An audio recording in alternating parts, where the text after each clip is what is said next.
Ayan, kasi nga na just recently sabi ko nga ito yung isa sa mga pinaka nakakadiri at nakakalungkot na nangyayari sa bayan natin. Yoong, mga katulad nito yung mga bossing, risked his life ng ilang ulit na. Parang ano, lang ang mga Pilipino magkaroon ng maaliwan na buhay, mabawas-bawasan yung drugs. Ito nagsilbi 'to sa bayan nating Pilipinas, from teniente kasi taga PMA ito. Wilkins yata yun 'no, a lieutenant na I believe general si Wilkins, eh. Kumbaga ang dami niya ng mga medalya na nakuha, parangal na nakuha. Hindi naman yan magiging ganyan ng ranggo kung hindi binibigyan ng importansya ng gobyerno natin nung mga nakaraan pang mga administrations hanggang ngayon yung kanyang effort sa sa paglaban sa katiwalian at paglaban sa droga at paglaban sa kriminalidad.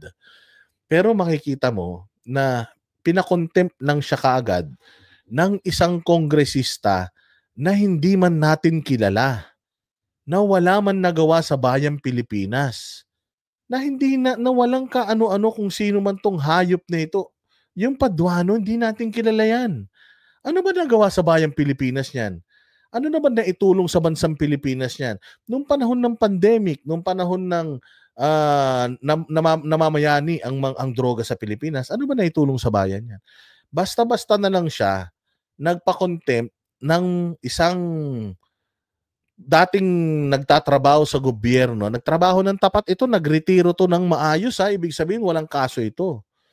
Tapos bigla mong dahil lang hindi tugma yung sinasabi mo sa gusto mong sagot, tangina pinakulong. 'Di ba? Yun ang ayan oh. Si Wilkins ang nakahuli sa anak ni Remulla. Ayun, ang masaklap. Tangina kaya. 'Di ba? Oo.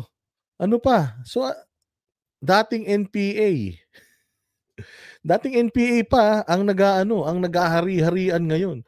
Kaya talaga naman galit na galit itong si Bato de la Rosa at hindi lang si Bato de la Rosa. Nakita ko din yung statement ni Bong Nebriha na my honor is my life. You take my honor and you take my pride. You're taking my life. Ganun yun. Kasi nga, ang mga PMAers, meron niyang code of conduct. At meron niyang kumbaga, matindi ang mga PMAers, mga bossing. Nagtataka lang talaga ako how the PMAers in the AFP are taking this.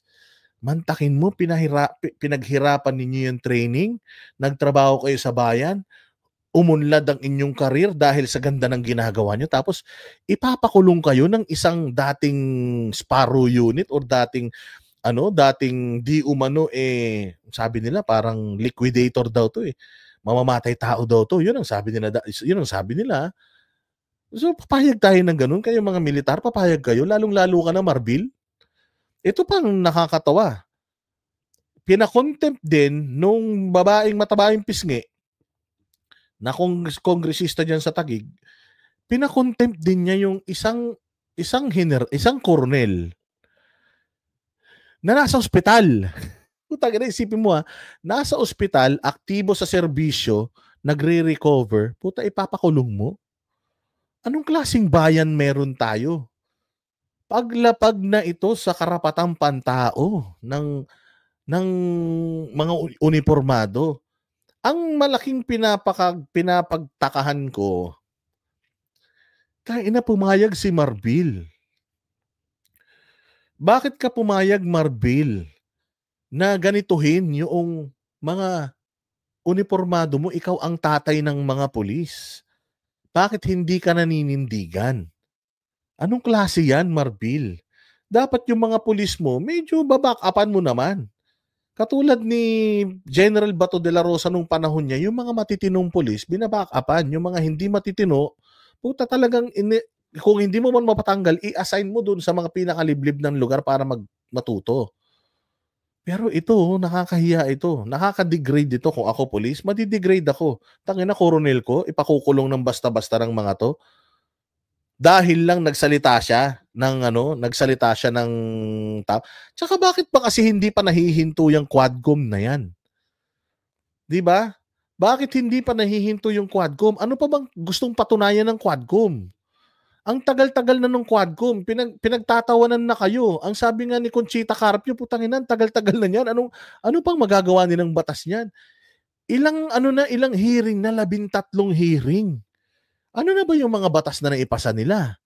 Kasi ang alam ko, in aid of legislation yan. Kung in aid of legislation yan, ano na mga bagong batas ang naipasa ninyo? Kasi mabuti pa si Chua, kahit papaano, may 2 batas na naipasa doon sa kanyang paghihiring-hiring dyan sa good government. Dito sa Quadcom, ano na ba yung naipasa nyong batas? Kung meron, ilabas nyo. Para at least alam natin, may silbi ba talaga yung hearing nyo o propaganda lang yan? May silbi ba talaga yung hearing ninyo o baka naman putangina politika lang yan. Kasi kung politika lang yan, hindi nyo nagawa yung mandato nyo. Ang mandato ng Kongreso is gumawa ng batas, panukalang batas na pakapaki-pakinabang sa mga constituents ninyo. Pakinggan natin ang statement ni Bato de la Rosa na dating PMAyer at syempre dati ding PNP chief kung ano yung kanyang nararamdaman patungkol sa pagpapakontempt sa 2 mista niya. Hindi, ito si Grijaldo, ano na to? PNPA na to, pero uniformado. Super abuse of power yung ginagawa nila. Sir, ano pong pakiwarin ninyo doon sa ginawa na pag-contempt kay former PDEA Director General Wilkins Villanueva? Makikita mo naman sa hearing kung anong ginawa nila kay Wilkins Villanueva. Talagang super abuse of power yung ginagawa nila. Dahil lang hindi nila gusto yung katotohanan na nanggagaling kay General Wilkins Villanueva. Sabihin na kanila na lying. So, ano magagawa ni... Ang weird kasi talaga nun Napaka-weird nun mga bossing na magtanong ka. Tatanungin mo yung tao, are you lying? Putang ina, di ba? Kung di ka ba naman tanga, tatanungin mo yung tao, are you lying? Ano sasabihin nun? Ano yung sasagot nun? Siyempre, sasagot niya, no sir, I'm not lying. Contempt. Kukinang ina. Ito naman bobong, chairman. Teka. Puta, hindi mo man lang pinigilan. Sir, ang tanong mo sa kanya is he lying? Ang sagot niya is hindi, natural. Alam nga, umaamin yan. Alam nga naman umamin ka, nagsisinungaling ka ba? Opo, nagsisinungaling ako. Di putang ina, lalo akong nakulong. So either sagutin niya na nagsisinungaling siya or hindi, ikukulong siya. Gets ba ninyo?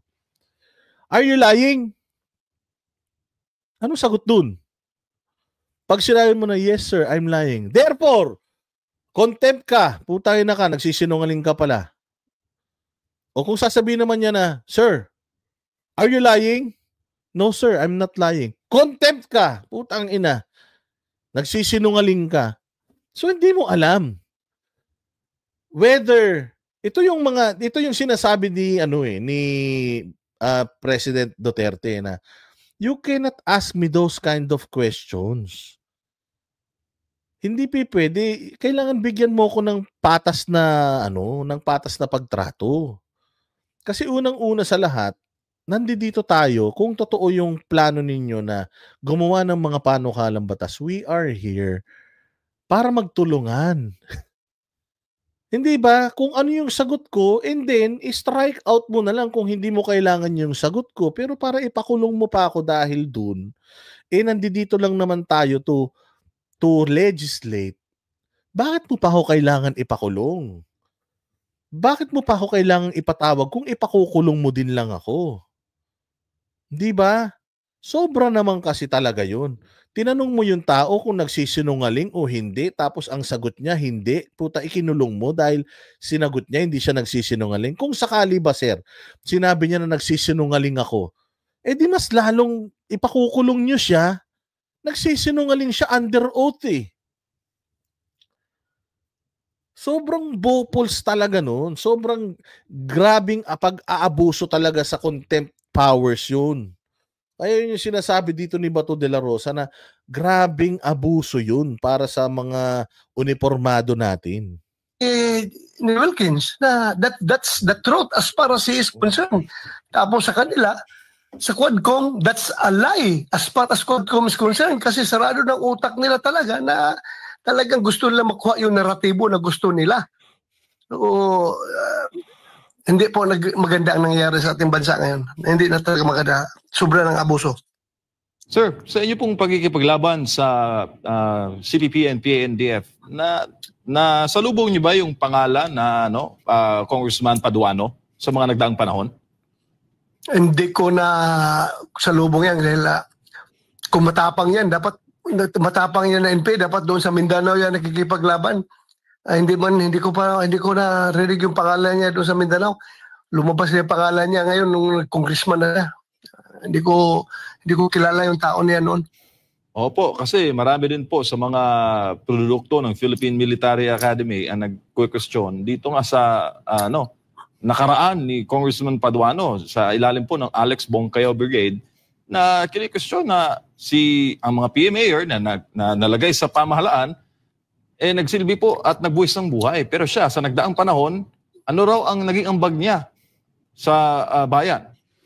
Pagsira ng ating bansa. Pagsira. Gusto lang sirain para ito malugmok at sila maghari-harian. Super abuse of power yung ginagawa nila. Sir, ano pong pakiwari ninyo doon sa ginawa na pag-contempt kay former PDEA Director General Wilkins Villanueva?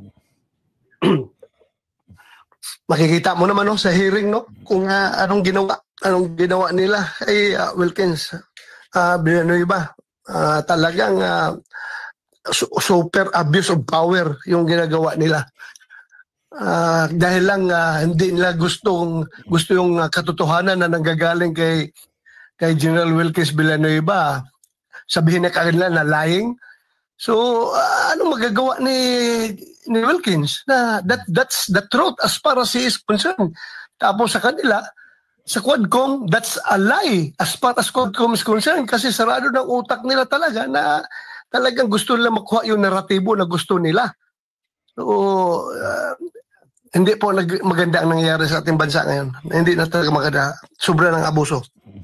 Sir, sa inyo pong pagkikipaglaban sa CPP and PANDF, na salubong niyo ba yung pangalan na Congressman Paduano sa mga nagdaang panahon? Hindi ko na salubong yan dahil kung matapang yan, dapat matapang yan na NP, dapat doon sa Mindanao yan nakikipaglaban. Hindi ko na rinig yung pangalan. Ayun, tinan mo. Hindi naman pala matapang. Yun naman pala, kayabang-yabang sa Congress. Kala mo matapang, hindi naman daw pala, sabi ni Bato. Kasi kung matapang daw yan, nasa Mindanao dapat yan. Si Bato, kita mo naman kung anong ginawa sa Mindanao niya.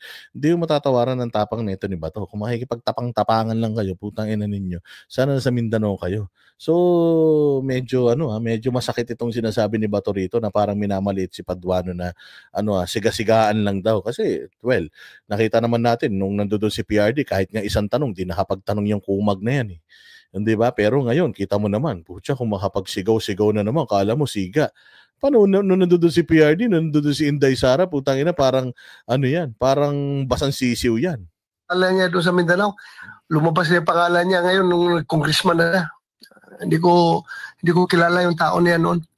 Opo, kasi marami din po sa mga produkto ng Philippine Military Academy ang nag-question dito nga sa nakaraan ni Congressman Paduano sa ilalim po ng Alex Bongcayo Brigade na kini-question na ang mga PMAer na nalagay sa pamahalaan nagsilbi po at nagbuwis ng buhay. Pero siya, sa nagdaang panahon, ano raw ang naging ambag niya sa bayan?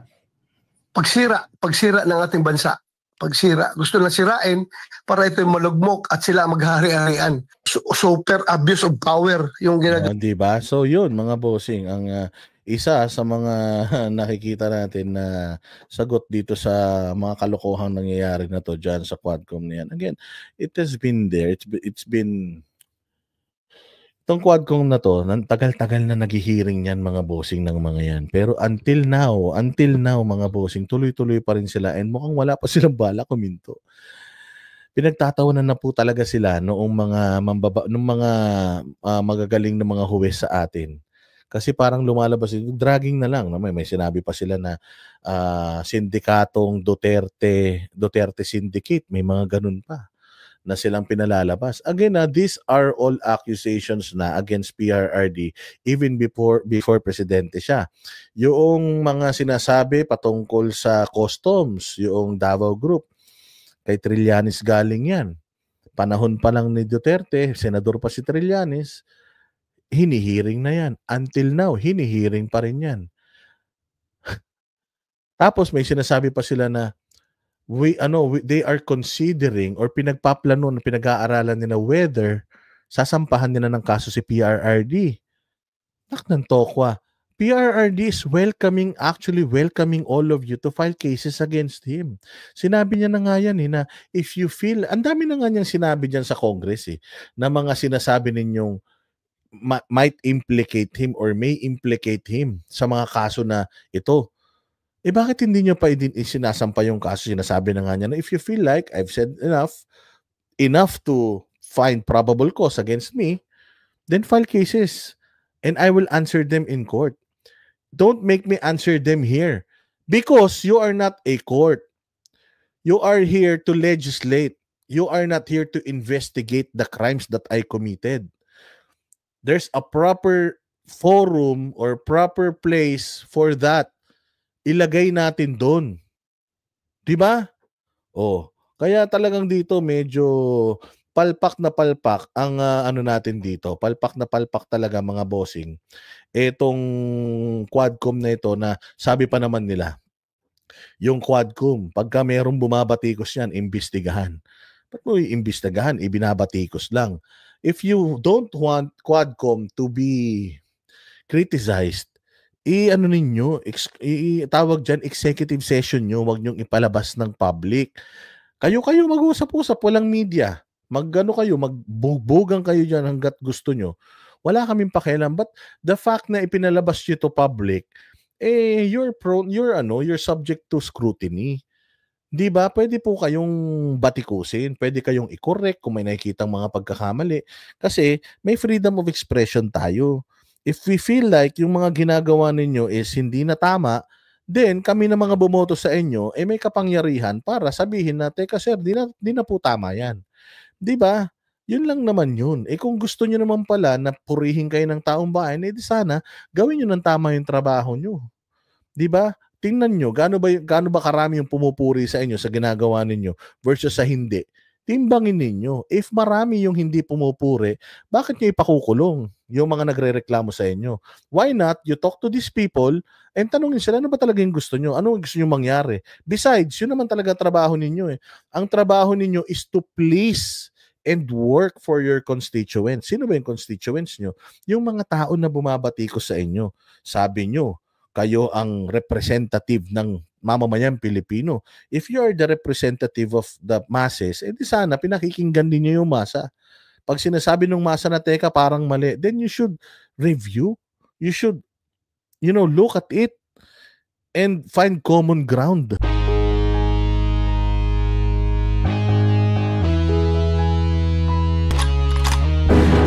Yan ang Banateros, walang inuurungan. Pag tama palakpakan, pag mali ay babanatan.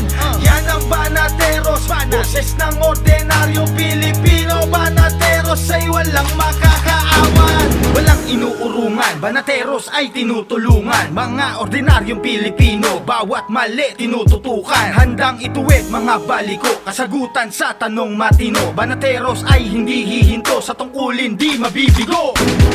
Yan ang Banateros, walang inuurungan. Pag tama palakpakan, pag mali ay babanatan.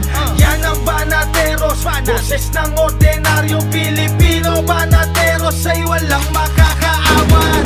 Yan ang Banateros.